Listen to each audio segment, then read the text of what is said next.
The legend of killer की episode 33 के साथ हाजिर हो। तो फिर चलिए एक्सप्लेनेशन शुरू करते हैं। पिछले एपिसोड में हमने देखा था कि स्वर्गघोस्ट ने अपने सारे परफ्यूम की बोतल्स को फोड़ दिया होता है और उसे कहती है कि वो तुम्हें बचा नहीं सकता, तुम इसे रोक नहीं सकते, अगर पीटर भी यहाँ पर आ जाए तो भी। और हमारा पीटर अपने हाथों से अपने नाक को बंद कर लेता है और सोचता है कि ये तो पहला वाला परफ्यूम है, ये पूरा जगह भर रहा है और मेरे पास भागने के लिए कोई जगह नहीं है। और उसे इस तरह से देखकर स्वर्गघोस्ट जोर जोर से हंसती हुई कहती है कि ये पार्ट सबसे मजेदार है, बस अपने स्ट्रगलिंग को देखो। चाहे तुम स्वर्ग को कितनी बार भी घुमा लो, ये बेकार है। चाहे वो स्वर्ग सेंट हो या फिर तुम, एक बार जब तुम परफ्यूम को स्मेल कर लेते हो तो तुम दोनों के लिए ही ये सब कुछ खत्म हो जाएगा। और हमारा पीटर उस परफ्यूम के अंदर पूरी तरह से घिर गया होता है। तो स्वर्गघोस्ट कहती है कि अब तुम क्या करोगे?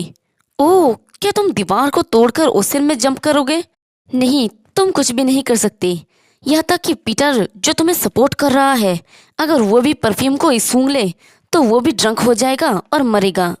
लेकिन तभी स्वर्गघोस्ट हैरानी से सोचती है कि ये क्या है, और देखती है कि पीटर उस परफ्यूम के अंदर होता है और वो उस स्वर्ग पे एक कपड़ा लपेट रहा होता है जो असल में उसकी टाई होता है।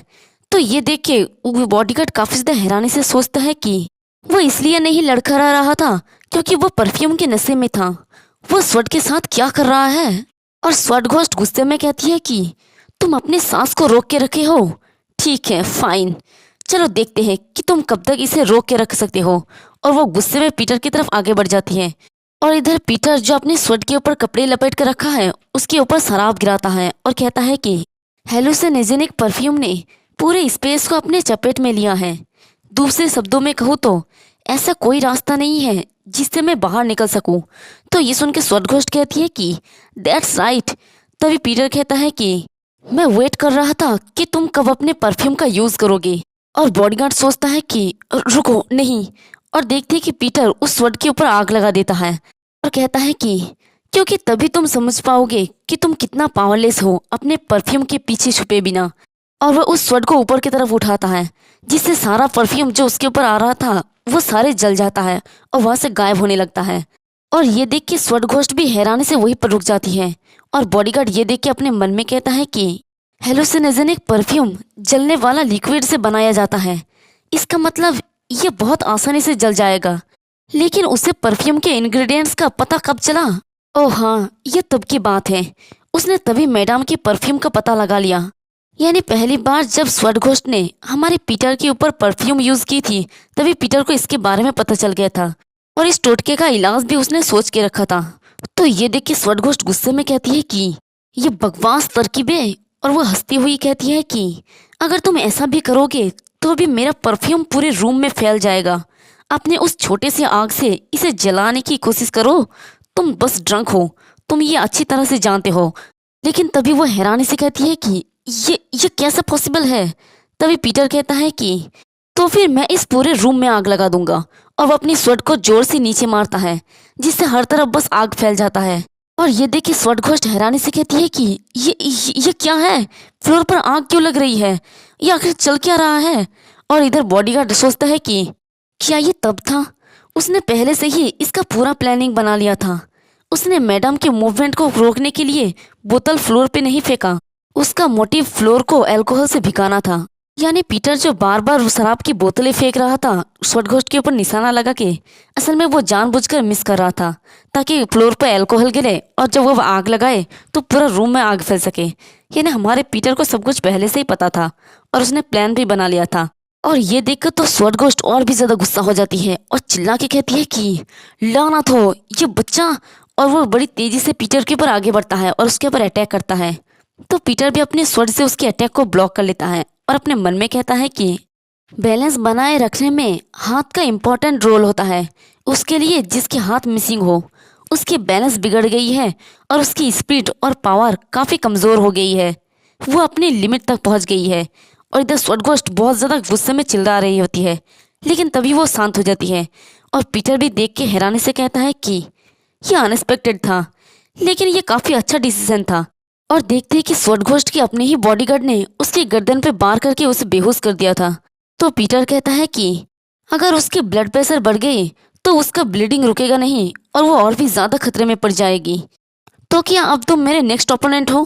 तो बॉडीगार्ड स्वर्गघोस्ट को अपनी गोद में उठा लेता है और कहता है कि तुमने गलती कर दी। और वो बड़ी तेजी से स्वर्गघोस्ट को लेकर वहां से भाग जाता है। और ये देख के पीटर भी थोड़ा हैरान होता है। फिर देखते हैं कि पूरे शिप में एकदम आग लग गया होता है और बॉडीगार्ड स्वर्गघोस्ट को लेकर वहां से जा रहा होता है और साथ ही कुछ पुराने बातों को याद कर रहा होता है, जहाँ पर कोई उसे कहता है कि तुम वो वापस करने जा रहे हो? तो बॉडीगार्ड कहता है कि हाँ।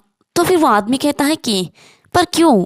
तो बॉडीगार्ड कहता है कि एक बार जब ये खत्म हो जाएगा तो मैं और मेरी मैडम घर के लिए निकलेंगे।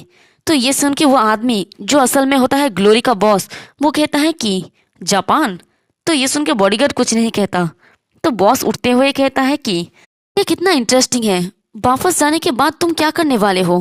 क्या तुम वंडरिंग घोस्ट ब्लेड ऑर्गेनाइजेशन को दोबारा रिवाइव करने का प्लान बना रहे हो या फिर एक नया सेक्ट बनाने वाले हो? तो बॉडीगार्ड कुछ भी नहीं कहता। ये देख के बॉस कहता है कि क्या तुम कुछ भी नहीं कह रहे हो क्योंकि तुम जवाब देना नहीं चाहते? वंडरिंग घोस्ट क्लेयर्स के पास बहुत सारे सीक्रेट्स हैं। So interesting. और इधर प्रेजेंट में पीटर ऊपर की तरफ जा रहा होता है और वो भी सोच रहा होता है कि मैंने प्लान्स के मुताबिक काम कर लिया है, लेकिन अभी भी कुछ ऐसा है जो मैं समझ नहीं पा रहा हूँ। वंडरिंग घोस्ट ब्लड ऑर्गेनाइजेशन, ये सोचना कि वो इसमें शामिल थे। और हमें थोड़ा पुराना सीन दिखाया जाता है। पीटर के इस शिप में आने से पहले हमारा जीवन उसे कहती है कि वो सच में एक कट्टर कुतिया है। छोटी सी उम्र में ही वो वंडरिंग घोस्ट ब्लेड की हेड बन गई और एक बार में ही उसने सैकड़ों, यहाँ तक कि हजारों लोगों को भी मार डाली। लेकिन वो साइमन कैसे बनी? ये सुन के पीटर कहता है कि तुम्हारा मतलब क्या है? तो जीवोन कहती है कि आप मुझसे ज्यादा जानते हैं, लेकिन एक डिसाइपल ऑनर ऑर्फनेज से इनरिप्लेसेबल अनाथ है, लेकिन वो ग्लोरी के लिए अपॉइंटमेंट की गई थी। अलग अलग देशों में डिसाइपल न्यूक्लियर वेपन्स से भी ज्यादा वैल्यूएबल थे। तो क्या ये अजीब बात नहीं है? स्वॉर्डघोस्ट इनक्रेडिबल हो सकती है, लेकिन क्या वो सच में डिसाइपल होने के योग्य है? हालांकि मैंने सभी रिलेटेड डेटा की जांच की है। सीनियर साइमन की तुलना में स्वॉर्डघोस्ट की स्किल इंडिकेटर में काफी कम है। उस नखरेबाज बास्टर्ड ने नए डिसाइपल इकट्ठा कर लिया है और उसने जानबूझकर ऐसे लोगों को चुना जो पिछले डिसाइपल में से कमजोर थे। मैं इस पर विश्वास नहीं कर सकती। मुझे लगता है कि वो कुछ छुपा रहा है, लेकिन यह क्या है? किस कारण की वजह से उसने उसे डिसाइपल साइमन के रूप में स्वीकार कर लिया है? हाँ, यही है। यही कारण है कि स्वॉर्डघोस्ट साइमन बन गई। लेकिन रुको, ये कोई सेंस नहीं बनाती। आखिर वंडरिंग घोस्ट ब्लेड ने क्या किया? और प्रेजेंट में यही सब कुछ याद करके पीटर अपने मन में कहता है कि जीवोन, मुझे लगता है कि तुमने जो कहा वो सब सही था। और वो बिल्कुल छत पे आ गया होता है और वहां पर भी हर तरफ बस आग लगा होता है। तभी पीटर कहता है कि मैं हैरान था, वो स्वॉर्डघोस्ट के नाम की शैडो में रहती थी।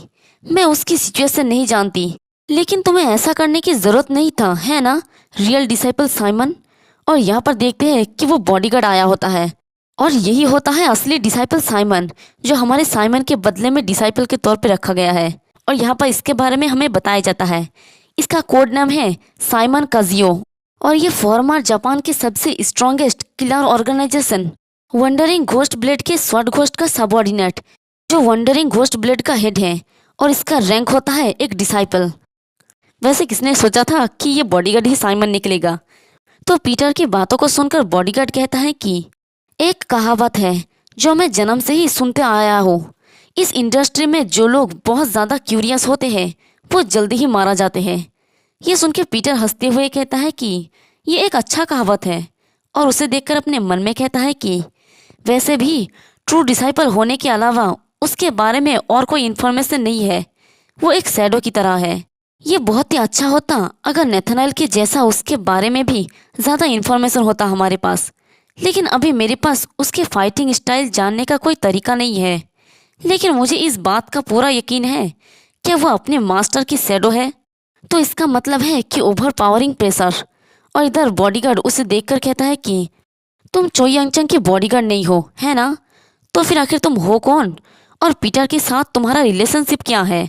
ये सुन के पीटर मुस्कुराते हुए कहता है कि मैं तुम्हें बताना चाहता हूँ।